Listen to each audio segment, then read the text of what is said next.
Então, hoje nós vamos falar da última frase, né, desse versículo 5, que é Jesus dizendo para a sua igreja ali, né, dizendo para os seus discípulos, olhando para eles e dizendo: olha, sem mim nada podeis fazer, sem mim vocês não podem fazer nada. Nós estamos insistindo, irmãos, nesse assunto da videira aqui. Nós estamos, nesse ano, né, nós estamos trabalhando com o tema de dar muito fruto, de ser frutífero, e vamos ter muitas oportunidades de tentar fazer isso esse ano dentro da igreja. Mas pegando esse texto de João 15, a gente viu que por muitas vezes Jesus repete essa frase, em mim, sabe? Permanecei em mim. E é o apóstolo Paulo que nos explica com mais clareza sobre o que é estar em Cristo. Então, lá em 2 Coríntios, no capítulo 5, no versículo 17, então Paulo explica, ele fala, olha, né, quem está em Cristo é uma nova criatura. E nós falamos, né, que essa nova criatura, na verdade, é uma nova criação. É a criação mais cara que Deus já fez. A gente pode pensar assim, mas não é a mais bonita, não, para Deus é a mais cara, é a mais bonita. Sabe, quando tem a parábola, né, daquele mercador de joias preciosas, buscando, né, assim, os tesouros e tal, aí ele encontra aquela pérola de grande valor. E o que ele faz? Ele dá tudo que ele tem, ele vende tudo que ele tem para fazer o quê? Para ficar com aquela pérola. Na verdade, irmãos, o nosso Senhor Jesus, ele fez isso. Ele deixou o seu lar lá na glória. Será que tem uma coisa mais maravilhosa, gloriosa do que o céu? É para lá que a gente quer ir. Nós entregamos a nossa vida a Jesus com a esperança de ir para o céu. Pois bem, a Bíblia diz que o céu se abaixou e veio até nós. Então, ele deixou o seu lar lá na glória e veio. Para que ele veio? Ele veio para nos salvar. Então, essa nova criação tão preciosa para Deus, quem está em Cristo é uma nova criação de Deus. Essa nova criação, as coisas velhas já passaram, né? Nos incentivando a sepultar os nossos pecados. Já morremos em Cristo, então os nossos pecados, eles têm que ser sepultados, os pecados da carne, os pecados do Espírito, todos eles têm que ser sepultados ali, na cruz do nosso Senhor Jesus Cristo. E tudo se fez novo, realmente uma nova criatura, tudo se faz novo na vida dele, porque ele tem um novo Espírito, Deus nos dá um novo coração. Com esse novo Espírito nós temos contato com Deus, com esse novo coração nós podemos amá-lo e amá-lo, as almas que Ele tanto ama. Então veja, né, que coisa maravilhosa é essa nova criação de Deus. E há um investimento de Deus nessa nova criação. Aí em João capítulo 15, versículo 2, é dito que aquele que dá fruto, ele corta, como é que ele faz? Ele limpa para que dê mais fruto. Então, para que Deus ele me fez uma nova criatura? Na verdade, Ele quer que sejamos frutíferos. Porque eu preciso dar frutos. Um ramo ligado em Cristo, está dizendo em todo momento aqui, o ramo ligado em Cristo, ele dá fruto, ele dá muito fruto, ele dá o fruto perfeito. Então, essa insistência de Deus em falar isso, olha, aquele que dá fruto eu limpo, né? Ou seja, Deus poda. Porque na nossa vida, irmãos, todos os dias, incansavelmente, Deus, Ele vai tentando passar a tesoura em nós. Essa é a forma que Deus tem de nos limpar. Se sinta feliz se vier uma aflição. Se sinta feliz se Deus um dia fazer você cair do cavalo, como aconteceu com o apóstolo Paulo. Ele foi salvo no dia que ele caiu do cavalo.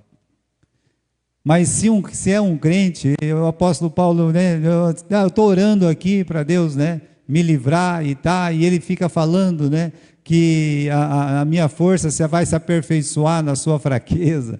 Então, umas coisas absurdas dessa, ou seja, Deus, Ele vai nos limpando. Ele, para nos limpar, meus irmãos, tem que passar uma faca muito afiada, excessos têm que ser tirados, né? Aquilo que não presta tem que ser tirado. e Ele vai nos tratar como um pai que ama um filho, trata o seu filho, com a vara da disciplina. Então sinta prazer se Ele te fazer triste, se Ele te fazer chorar, se Ele te fazer passar uma vergonha muito grande. Por quê? Porque Ele te ama. Você vai dar muito fruto ainda. Ele espera isso de você. E aí na semana passada, a gente estava falando que o ramo de si mesmo, ele não pode dar fruto. Qual o exemplo que nós usamos? Do fariseu. O fariseu, ele tinha uma oração, ele foi para o templo. Quer uma coisa melhor do que ir para a igreja? Ele foi. Ele está lá na igreja, ele está fazendo o quê? Ele está orando. Mas nós falamos que o fariseu, ele falava dele para ele mesmo. Como assim, né? A Bíblia diz lá no Lucas capítulo 18 que esse fariseu, ele subiu para fazer uma oração, né? E ele fazia o quê? Ele orava, né, para si mesmo, né, falava consigo mesmo. Então era de si para si mesmo. Aquela oração que nunca vai chegar nos céus. Por quê? Primeiro, porque ela não foi feita para Deus. Ela foi feita para Ele mesmo, sabe? Ó Deus, não vai ter o nome de Deus não, calma lá. Pode ter o nome de Deus, tem um monte de igreja que tem o nome de Deus, não tem Deus. Né? Oh Deus, graças te dou, mas está agradecendo a Deus. O quê? Que não sou como os demais homens, pecadores, adúlteros, ladrões, assassinos, nem como este publicano. Eu jejuo 2 vezes por semana, dou o dízimo. Tudo que ele está fazendo, irmãos, é lindo, é maravilhoso. Tudo que ele falou é para fazer de fato, não fazer as coisas erradas que ele falava que não fazia, e fazer as coisas certas que ele fazia. Tá bom. Mas está faltando o que aí? Está faltando essa última parte do versículo 5, que está escrito no final do versículo 5, sem mim nada podeis fazer. Sem Jesus Cristo, sem Jesus, nada. Nada sem Jesus. Aquele camarada podia fazer tanta coisa, mas Deus ainda não estava no seu coração. Então a gente precisa refletir, né? Por exemplo, aqui no capítulo 15, versículo 5, no final, Jesus fala mesmo, né? Porque sem mim nada podeis fazer. Olha, nós encontramos essa palavra, né, essas duas palavras sem, essa palavra sem, né? Porque aqui é sem mim, né? Mas essa palavra sem, ela é encontrada em outros lugares da mesma forma no Novo Testamento. Por exemplo, né? Aqui em Lucas 6,46, está falando daquele homem que edificou uma casa na areia, lembra, né? E como o homem que edificou uma casa sobre a terra ou sobre a areia, e está escrito assim, sem alicerces. Por isso que aquela casa caiu, porque tinha ausência de um alicerce. Uma outra feita em Mateus 14, 21, né, quando está comentando, os que comeram foram cerca de 5.000 homens, e aí fala, não contando, ou seja, sem contar, ausentes desse número, estavam as mulheres e as crianças, né? Mas para mim, o lugar mais claro está lá em João capítulo 1, versículo 3. Porque diz o que lá, né? Todas as coisas foram feitas por Ele, e sem Ele, nada do que foi feito se fez. Meus irmãos, essa palavra sem mim é uma contradição de todos o em mim que Jesus está falando no capítulo 15. Permanecei em mim, estai em mim. Aí agora ele fala assim, sem mim, é uma contradição, ou seja, na minha ausência, sem a minha santa presença, sem a minha presença na sua vida, você não pode fazer nada, nada, nada. Você olha para esses grandes nomes do passado, né? Quem são eles? Não são nada sem Deus, sem Jesus Cristo. Aí você pode pegar, meus irmãos, um simples carpinteiro, que a única coisa que ele fez na vida dele foi fazer um banco, foi fazer uma mesa, foi fazer uma cadeira. O pai de Jesus, José, o nome dele está na história. uma moça que nunca fez um grande curso, uma moça que nunca foi uma grande, sabe, uma Joana d'Arc e tal, né? Para ela, aquela mocinha simples, ajudando a mãe dela em casa, limpando a casa, indo cuidar de alguma outra coisa com seus irmãos. Aí me parece um anjo lá na casa dela, e diz, né, que ela era uma bem-aventurada entre as mulheres, e que era bendito o fruto dela. Esse bendito fruto é Jesus. Então, lá está a Maria. E você olha, meus irmãos, quantas pessoas nesse mundo chama Napoleão? São poucos. Quantas pessoas nesse mundo, né, eles vão se chamar, né, um nome desses outros grandes aí, que tudo esquisito. Que seja, meus irmãos, um nome bonito, porque Joana de João, Joana, é bonito, até a tradução do nome é muito lindo, mas também, meus irmãos, são poucos, comparado com tantas Marias que tem nesse mundo, comparado aí com tantas, né, com tantos José. Mas o que fez ter tanto José e ter tanta Maria nesse mundo? Foi que esses dois que eu estou falando, o pai e a mãe de Jesus, eles foram fundamentais, eles tinham Cristo no coração deles. Ela, sendo a mãe dele, tinha ele dentro do seu coração, chamou ele de seu Salvador. Então aqui, né, presença de Cristo.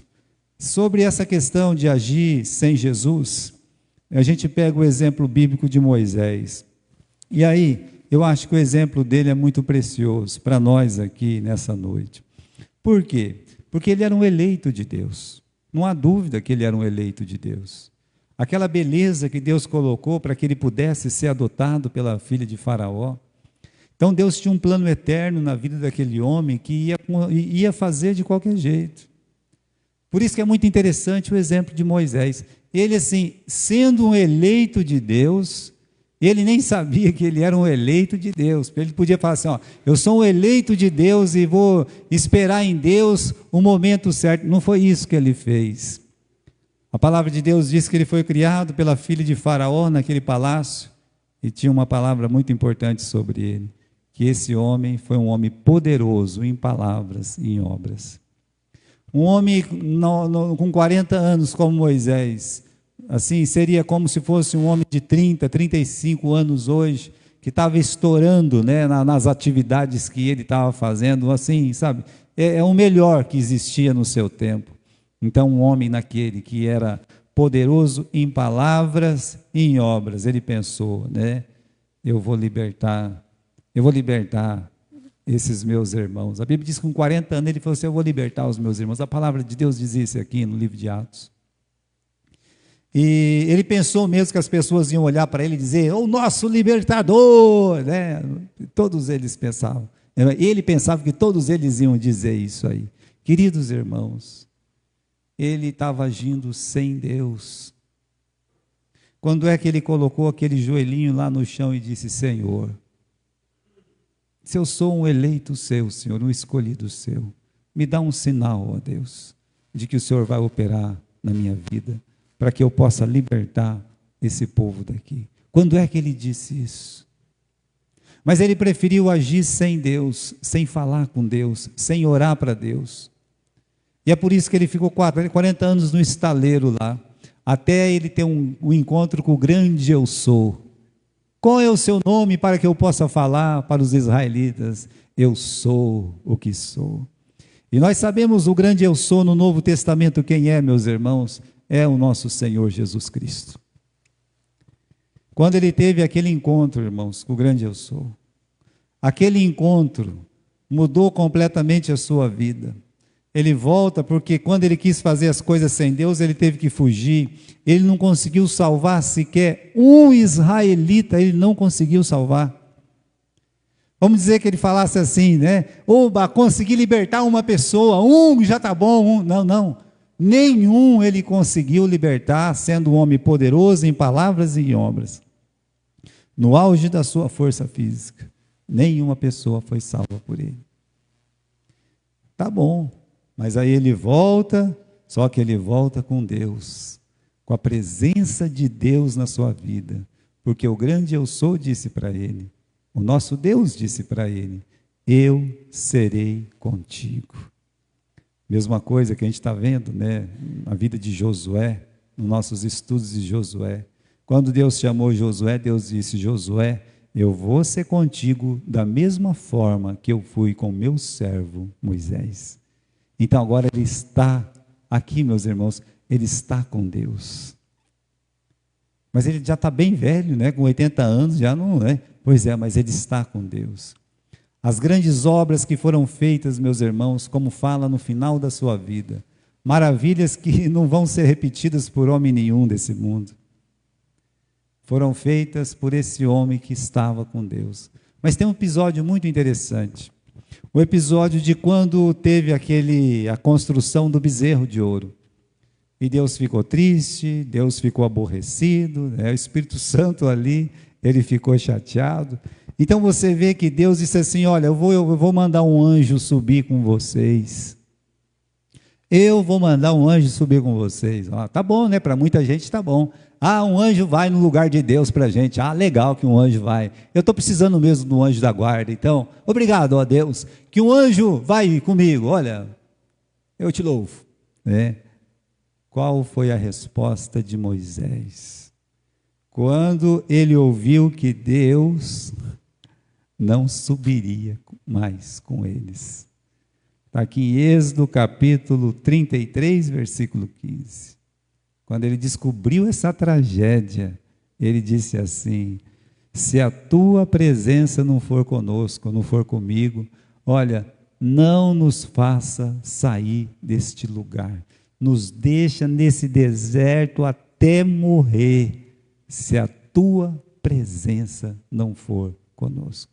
Ele aprendeu, queridos irmãos, ele aprendeu o valor de estar com Deus, de não fazer as coisas sozinho.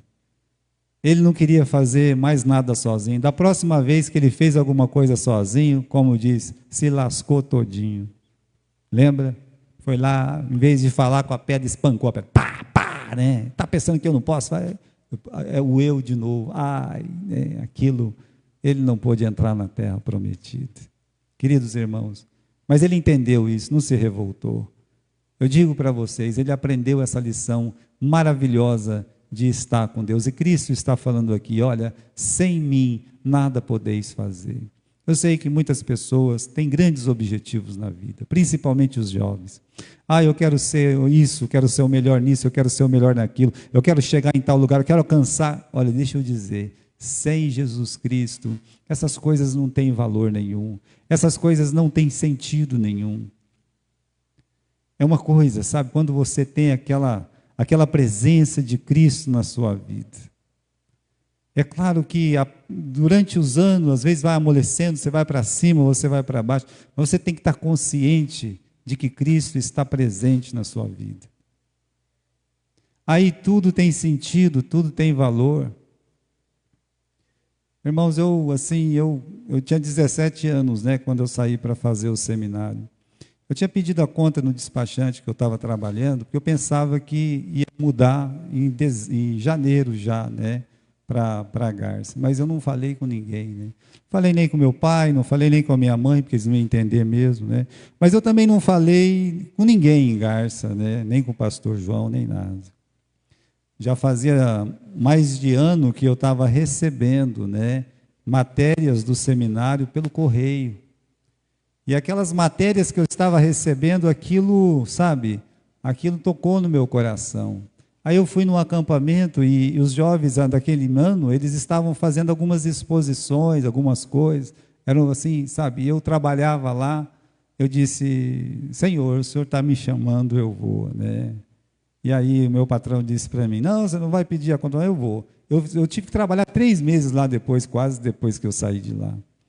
Por quê? Porque eu pedi em novembro para poder dar os 30 dias, chegou nos 30 dias, ele não me deu os 30 dias, né?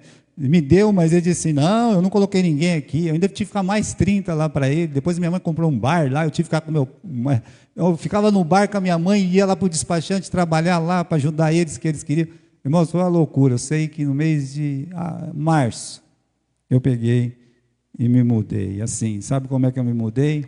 Tinha um casamento de uma irmã lá, do irmão Aurélio, e eu fui nesse casamento. E aí era um dia que eu saí, falei assim, uns 4, 5 dias, eu peguei e fui achar uma casa para alugar, não achei. E fui atrás disso e fui daquilo, mas como é que eu não sabia que tinha fiador, essas coisas, eu não sabia de nada disso. Aí eu disse para o pastor João, pastor, eu estava pensando em me mudar para aqui, mas não vai dar. Por quê? Porque ninguém aluga uma casa para mim. Eu tenho 17 anos, e nem 18 eu tenho, né? E ninguém acredita que eu tenho condição de pagar um aluguel, mas eu vou trabalhar, né? Eu vou trabalhar. E ele disse, então tá bom, né? O pastor Odali disse, olha, eu tenho 2 cômodos lá do lado da minha casa. Quer alugar os 2 cômodos? Eu aluguei dia meia com outro irmão. Ele ficou 1 semana comigo e foi embora. Eu fiquei sozinho lá. Aí que a coisa estava feita, uma cidade vizinha ainda.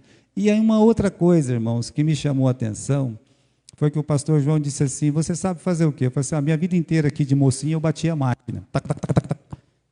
Foi lá, pegou uma máquina de escrever, que não tinha nada a ver com a minha. Tudo eletrônico lá, eu errei quase tudo.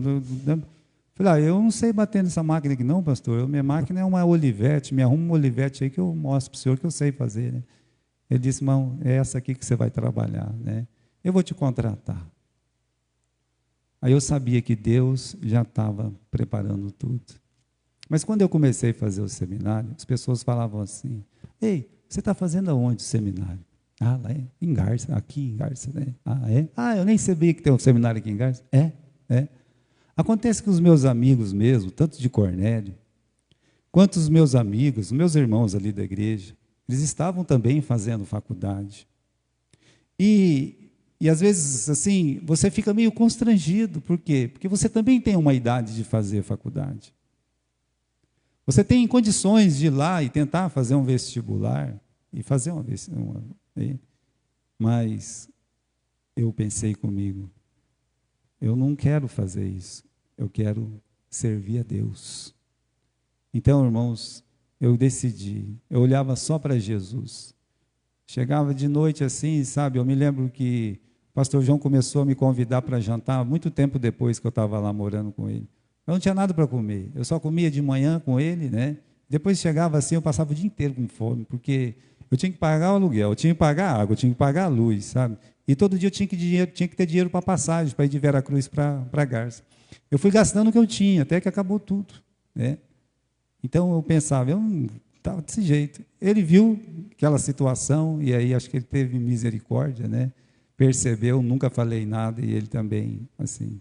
Mas só tinha uma coisa, irmãos, eu só olhava para Jesus, sabe? Eu tinha esse negócio comigo, sabe? Olha, Deus tem que cuidar de mim.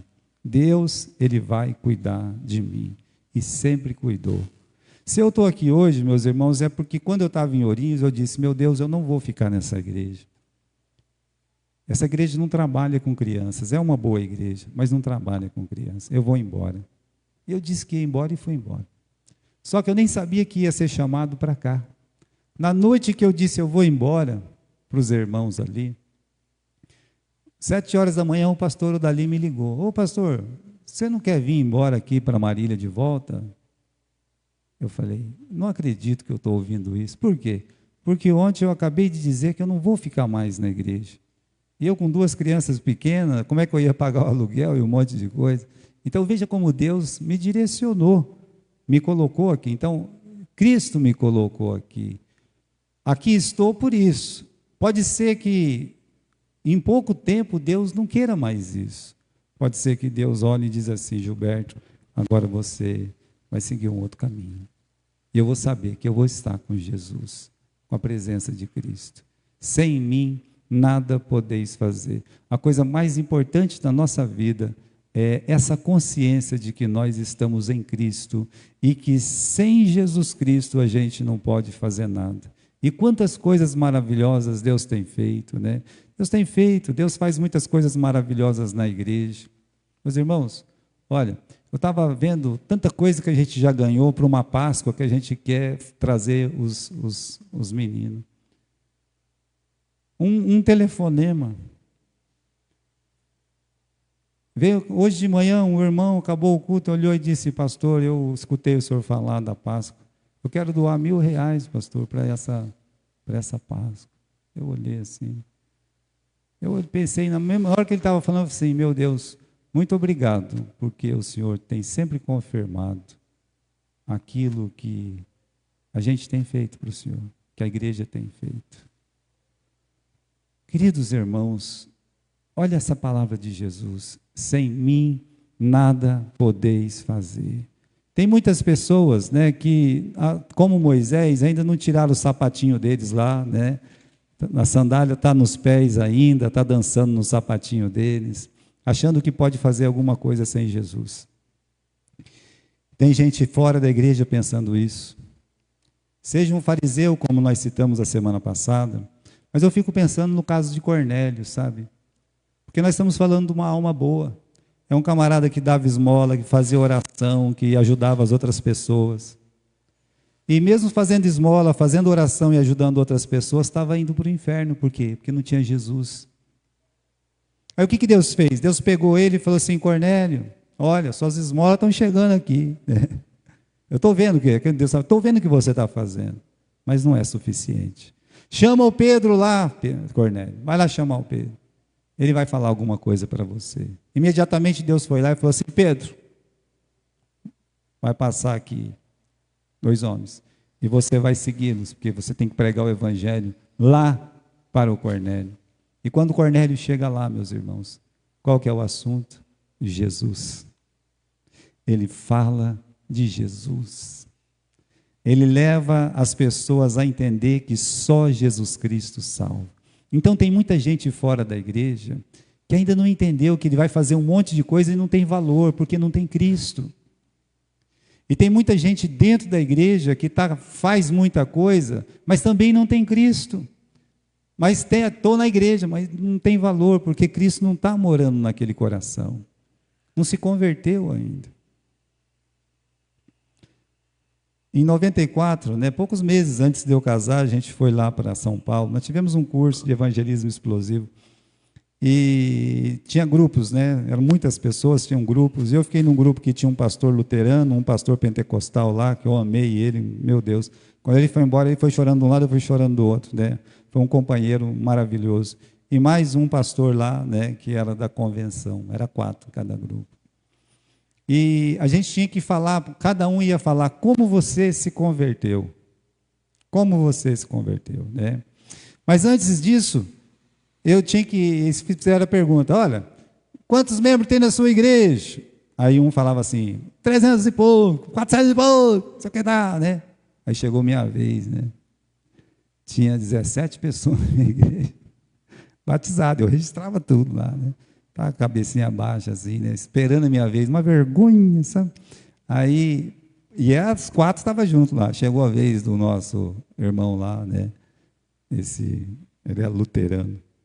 1.200 eram umas coiseiras assim, Aí todo mundo ficou, Era o que tinha mais, não. Tinha mais, Eu fiquei com vergonha mesmo, E você, rapaz, 17, Falando bem baixinho assim, E eu é que estava precisando daquele curso mesmo.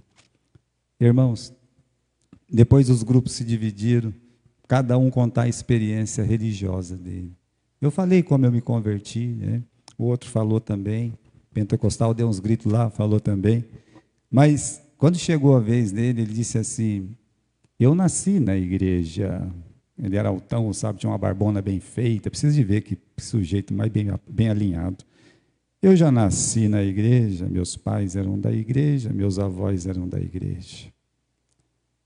Vieram de outro país, nós já éramos da igreja. Aí o pentecostal sempre fala mais mesmo. Mas o dia que o Senhor entregou a vida para Jesus, a pergunta é essa aqui, o dia que o Senhor... Não, eu já nasci na igreja. Eu não tive um dia, Aí, irmãos, até o final do curso, que foram 4 dias, chorando, ele disse: eu quero entregar a minha vida para Jesus. Ele tinha 1.200 pessoas na igreja dele, ele chorando lá, no meio de muitos pastores, ele disse: eu quero entregar a minha vida a Jesus, porque eu nunca fiz isso. Aquilo foi uma experiência para mim muito grande, sabe, de um rapaz que estava ali aprendendo muito sobre Deus. Então, tem muitos Moisés ainda que não tiraram a sandalinha para ouvir o que Deus tem para dizer. Existe dentro e fora da igreja. Ninguém, irmãos, além de Jesus, é indispensável. Ninguém, né? Eu fico pensando assim, quem ousaria dizer o que Jesus disse? Quem ousaria dizer, sem mim nada podeis fazer? Pega um personagem grande como o nosso Moisés. O Moisés, ele podia dizer assim, olha aqui, povo de Israel, sem mim nada podeis fazer. Ele nunca disse isso. Nunca. Ele morreu, ele não entrou na terra prometida e sem ele a nação de Israel triunfou sobre aqueles muros, sobre aqueles gigantes. Foi uma vitória completa. Se a gente pegar, irmãos, que Davi, uma coisa que ele queria muito fazer, foi até falar com o profeta sobre isso, ele queria fazer um templo. E talvez ele podia dizer assim, olha aqui, eu que matei o gigante, eu que sou aquilo, eu que sou um grande rei, sem mim, nada vocês vão poder fazer. Meus irmãos, ele morreu, e o filho dele fez um templo, que o templo sempre é conhecido como o templo de Salomão. Ninguém fala de templo de Zorobabel, ninguém fala do templo de Herodes, as pessoas falam do templo de Salomão. Mas o Davi nem estava vivo mais, já tinha morrido, né? Quando você pensa em Elias, Elias podia dizer a mesma coisa. Sem mim, nada vocês vão poder fazer. Eu é que mando descer fogo do céu. Eu é que faço as coisas acontecer, que ressuscito. Ele também nunca disse isso. Ele morreu, e a mulher que o atormentava, que era Jezabel, o balaísmo que só cresceu no tempo dele, só cresceu e cresceu muito, foi completamente destruído, e ele já nem estava mais nesse mundo, já tinha ido embora, né? Já tinha sido levado para o céu. Mesma coisa a igreja cresceu, a igreja prevaleceu. Os apóstolos saíram de Jerusalém, a igreja continuou crescendo. A igreja continuou crescendo. Não houve missionário como o apóstolo Paulo, não existe. Ele podia dizer, sem mim nada podeis fazer, não vai ter mais missão depois que eu morrer, né? Irmãos, as missões continuaram. Só Jesus Cristo é indispensável, só o Senhor Jesus Cristo, né? Então, é uma coisa que a gente não gosta de admitir. Quer dizer que eu sou dispensável? Sim. Eu, pastor Gilberto, eu sou dispensável? É claro que eu sou.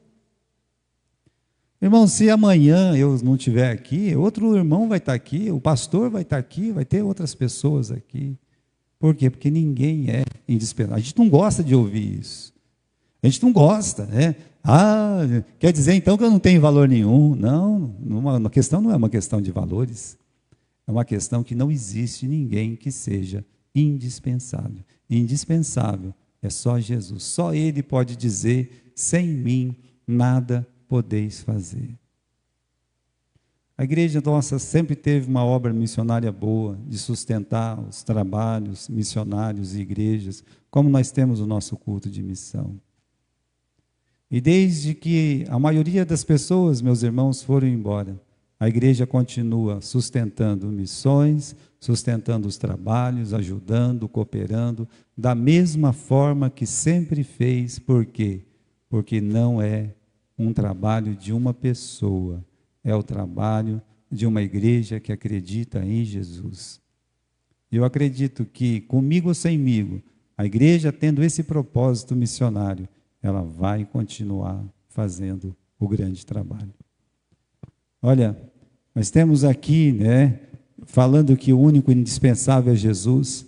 Veja esse texto de Colossenses capítulo 1, do versículo 15, né? Vamos colocar lá, pode subir aqui, né? É esse mesmo, né? Falando de Jesus, né? Ele diz aqui, em quem temos a plena redenção, falando de Jesus, em Cristo nós temos a plena redenção, salvação está em Jesus, por meio do seu sangue, isto é, o perdão de todos os pecados. Ele é a imagem do Deus invisível, né? Quando você pensar como é que é Deus, é só olhar para Jesus. O que Deus falaria, só ver o que Jesus falou, né? Ele é a imagem do Deus invisível, o primogênito sobre toda a criação, porquanto nele foram criadas todas as coisas no céu e na terra. Você sabia disso? Que em Cristo foram criadas todas as coisas que estão no céu e que estão na terra. A coisa mais linda que você vê de uma criação de Deus aqui foi feito em Cristo, por Cristo, sustentado por Jesus.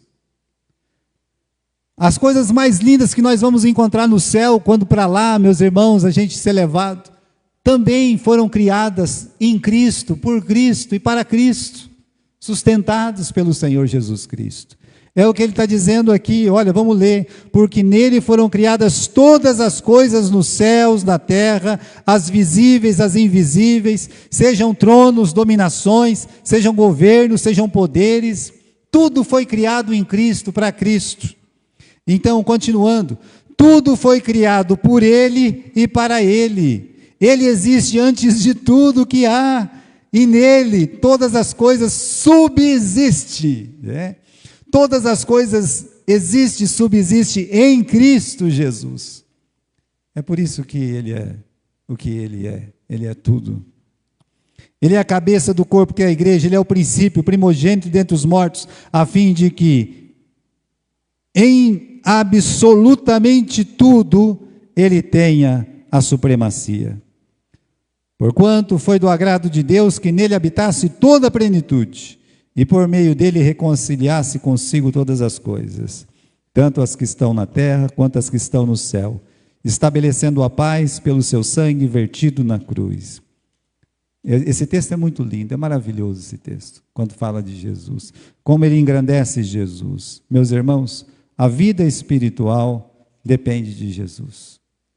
Sem Jesus a gente só seria assim, o que? Uma criatura, né, Deus, pastor? A gente ia ser uma criatura só, se não fosse Jesus. Não, nada, você não seria nada, você não existiria. Já começa por aí. Tudo que está no céu e na terra foi criado por Ele, e para Ele, inclusive a gente, né? Sem Jesus, meus irmãos, a gente não pode compreender a Bíblia. Sabe, a gente se gaba tanto de conhecer a Bíblia, mas sem Jesus você não pode conhecer a Bíblia. Não tem jeito. Olha, quando a gente às vezes está conversando com teólogos, você conversar com um teólogo que é um cristão é uma coisa. Mas quando você conversa com um teólogo que não é cristão, que não tem Cristo, que não tem Jesus ali, que coloca Jesus como um homem somente, como um ser somente ali, uma coisa inferior, aí você vê o vazio que existe nas palavras daquela pessoa, sabe?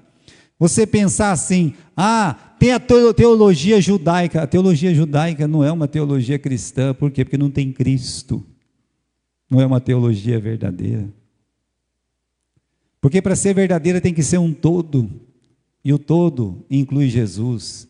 E o deles não tem Jesus. Agora imagine as outras teologias.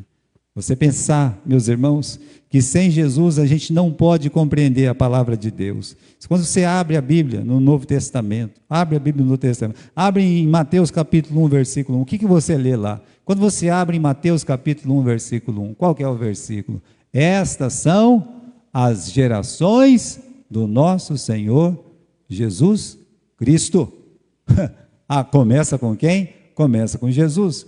Mas quando você fecha o Novo Testamento, qual é o último versículo do Novo Testamento?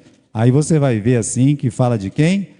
Deve estar falando de outra pessoa. Não, aí você vai olhar aqui no versículo 20 e 21, aquele que testifica estas coisas diz, certamente venho, amém, vem Senhor Jesus. Está acabando o Novo Testamento, está acabando a Bíblia começa com Deus, esse Deus é Cristo, no princípio era Deus. Começa com Jesus. E termina com ele aqui, versículo 21. A graça de nosso Senhor Jesus Cristo seja com todos vós. Então, meus irmãos, sem Jesus, a gente não pode compreender a Bíblia. Sem Jesus, a gente não pode se reconciliar com Deus, ter a salvação, não tem vida espiritual, não tem libertação dos pecados, não tem vida espiritual, não tem fruto. sem Jesus Cristo? Como é que você vai ter uma vida espiritual como é que você vai nascer de novo se você não entregar a sua vida para Jesus? Você continuará sendo uma velha criatura. Para você poder dar fruto, você tem que ter nascido de novo.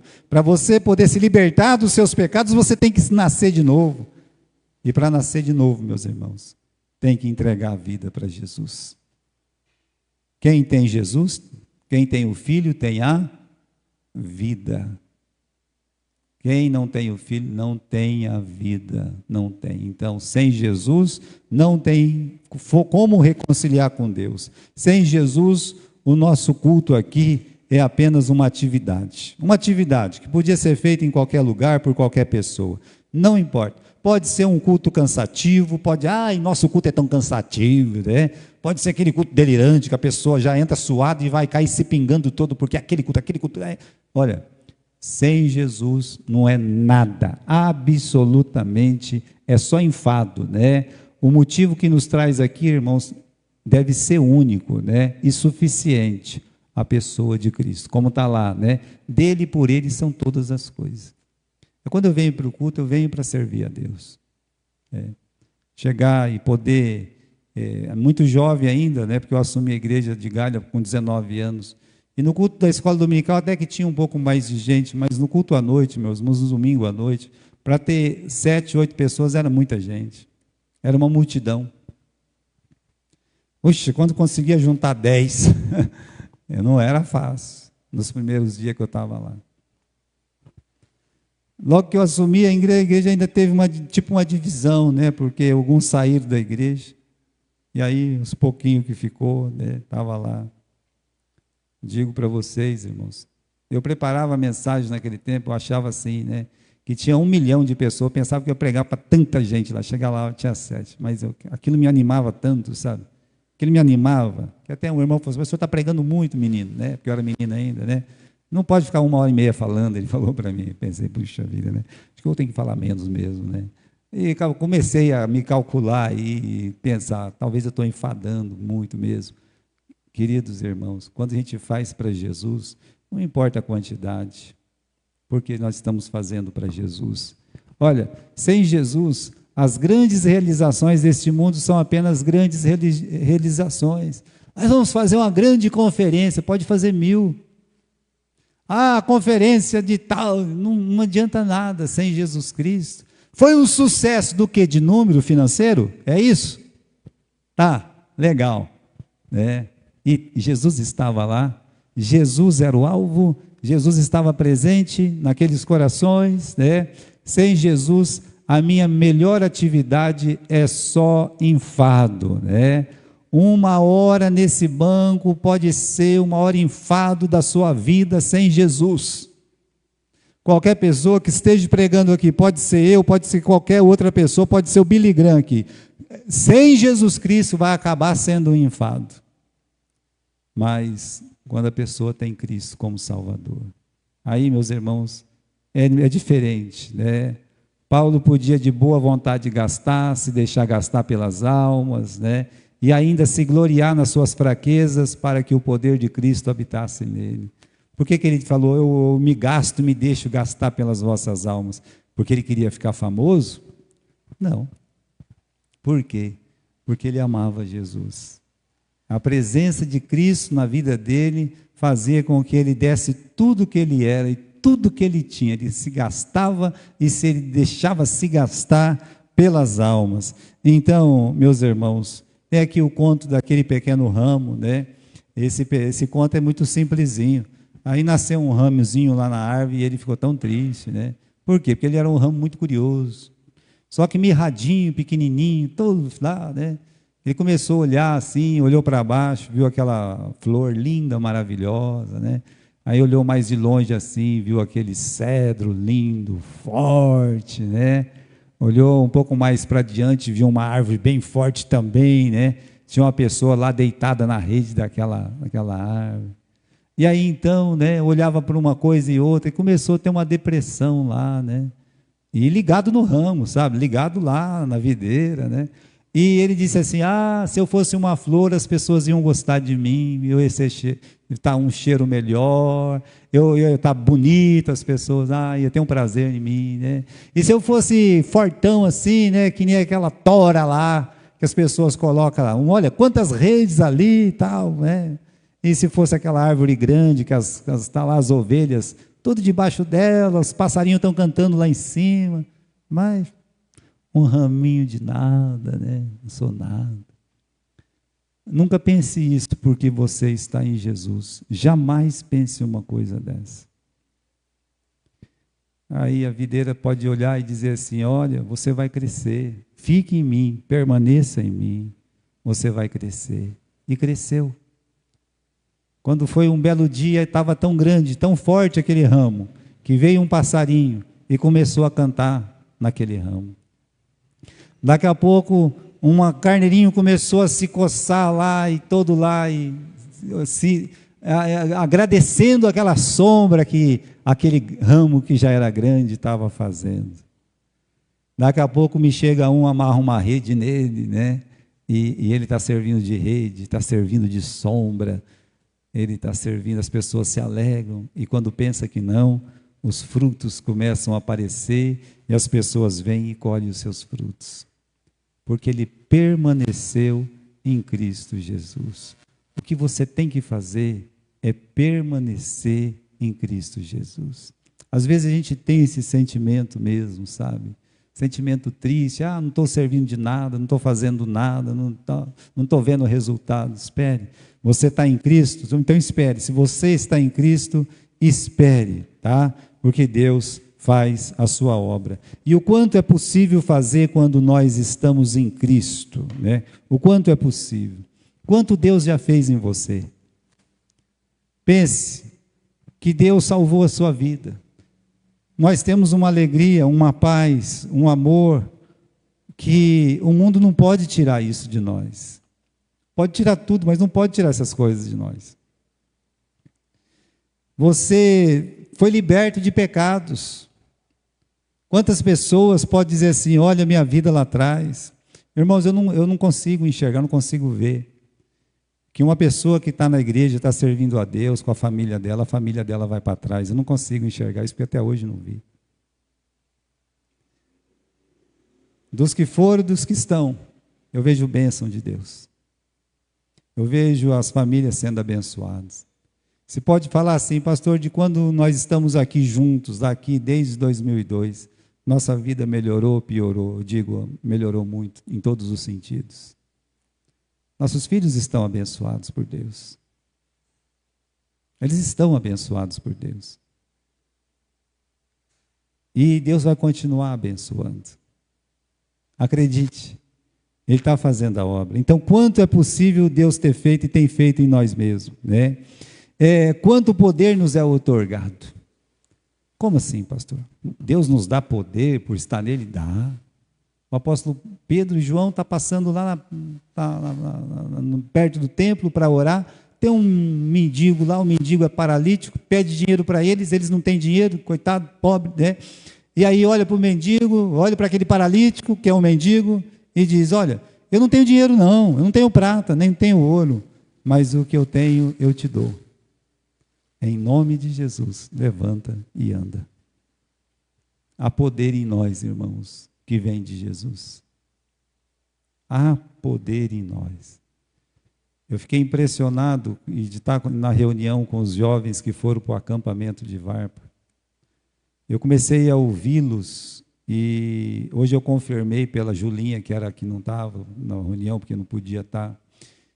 Eu pude confirmar como foi abençoado essa ida para Varpa. Que coisa maravilhosa. Né? Porque eles receberam 4 dias de Bíblia pura lá, palavra de Deus. Estão recebendo o poder de Deus. O Evangelho é o quê? É poder de Deus. Então, quando você fala assim, Deus, eu tenho poder? Tem. Cristo deu um poder para você de pregar o Evangelho, de orar por pessoas, para as pessoas serem curadas. Você vai orar, você vai ver que Deus vai ouvir a sua oração. De poder abençoar outras pessoas na sua vida espiritual, de chamar elas para a igreja e essas pessoas virem e se converter, há poder. Então, o quanto está em Cristo nos favorece como pessoa, nos dá esse poder, e mais importante, irmãos, o quanto que nós como ramos podemos alcançar. Vamos abrir no livro de Salmo 80, tem um versículo aqui, esse salmo é o salmo da videira que Deus plantou, né? Tirou ela do Egito e plantou em Canaã, e estamos falando do povo de Israel, mas no capítulo 80, versículo 8, lê assim: trouxeste uma vinha do Egito e lançaste fora os gentios e a plantaste. Versículo 10, os montes foram cobertos da tua sombra, os seus ramos se fizeram como os cedros de Deus. Quando você vê Paulo na frente de um rei pregando, quando você vê Pedro na frente de um mendigo pregando, você descobre que você como um ramo, você jovem, você adulto, você é um ramo. Olha só, aonde você pode alcançar, aonde Deus pode te colocar. Eu já falei para vocês, né, naquela desenho do Toy Story, tem o Buzz. Quem é Buzz? É o astronauta.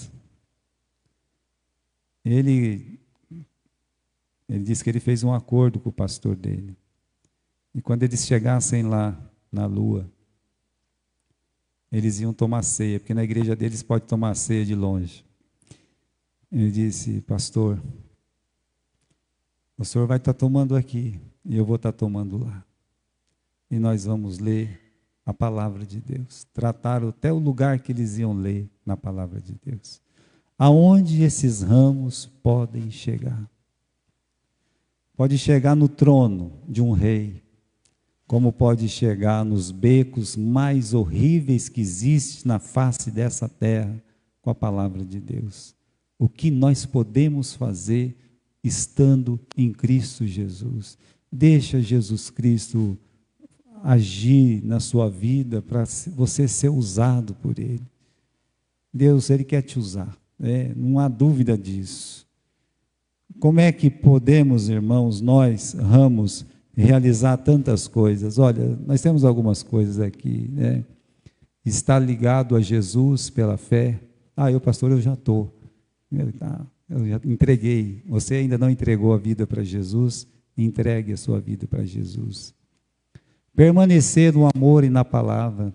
Devemos permanecer em Cristo, devemos permanecer no amor e na palavra. E ter essa intimidade e dependência total de Jesus. Essa dependência de Jesus e intimidade. Como eu disse, o que faltou para Moisés? Colocar o joelho no chão e conversar com Deus. O pastor Rubens Falcão, ele tem uma historietazinha, né, de duas costureiras. Duas irmãs estavam costurando, uma de um lado e outra do outro, né? Tem até uma figura aí. Mas as duas estavam costurando e uma delas disse: meu marido está muito desanimado. Está desanimado da igreja agora, né? E ele vai deixar o cargo dele lá, as coisas que ele está fazendo, ele acha que não vale a pena, que as pessoas não entendem ele está muito desgostoso, então ele resolveu deixar, né? Eu estou triste, né? Mas eu vou apoiar o meu marido, né? Muito problema, né? Muito problema, as duas eram da mesma igreja. Aí então, meus irmãos, tem a outra costurando também, né? E disse: que coisa, né? A gente está vendo muitos problemas também, até minha família, né? Eu estou com problemas na minha família, né? E engraçado, o meu marido, ele disse que ele nunca se sentiu tão perto de Deus quanto no tempo desses problemas. A outra ficou olhando. Como, né? Ele tem sentido assim uma presença de Deus tão grande na vida dele, diante de todas essas coisas. E ele tem me levantado, o meu marido, cada vez mais, né? E aí a conversa acabou. Nenhuma das duas mais conversou uma com a outra. Aí uma olhou o que uma estava costurando e a outra olhou o que a outra estava costurando. Uma estava costurando a calça do marido para o lado de trás. E a outra estava costurando a calça do marido também, nos joelhos. Os dois lugares do joelho estavam rasgados, então ela estava costurando. Precisa perguntar para vocês qual dos dois tinha intimidade com Deus. Então, irmãos, isso é estar em Jesus. Em qualquer tempo, em qualquer lugar, isso favorece muito. Aquele joelho no chão, em todo tempo, na alegria ou na tribulação, fazia com que ele fosse íntimo de Cristo cada vez mais. Esse entendeu o verdadeiro sentido de sem mim nada podeis fazer.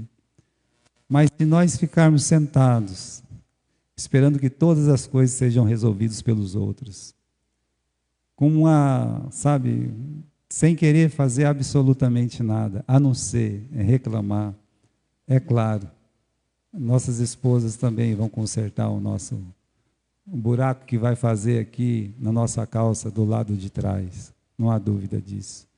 É melhor que elas consertem o lado do joelho, onde nós vamos ter uma intimidade e uma comunhão com Jesus. Olha, sem Jesus não somos nada. Nós não vamos fazer nada. Nós não vamos chegar em lugar nenhum, porque Cristo é tudo. Amém?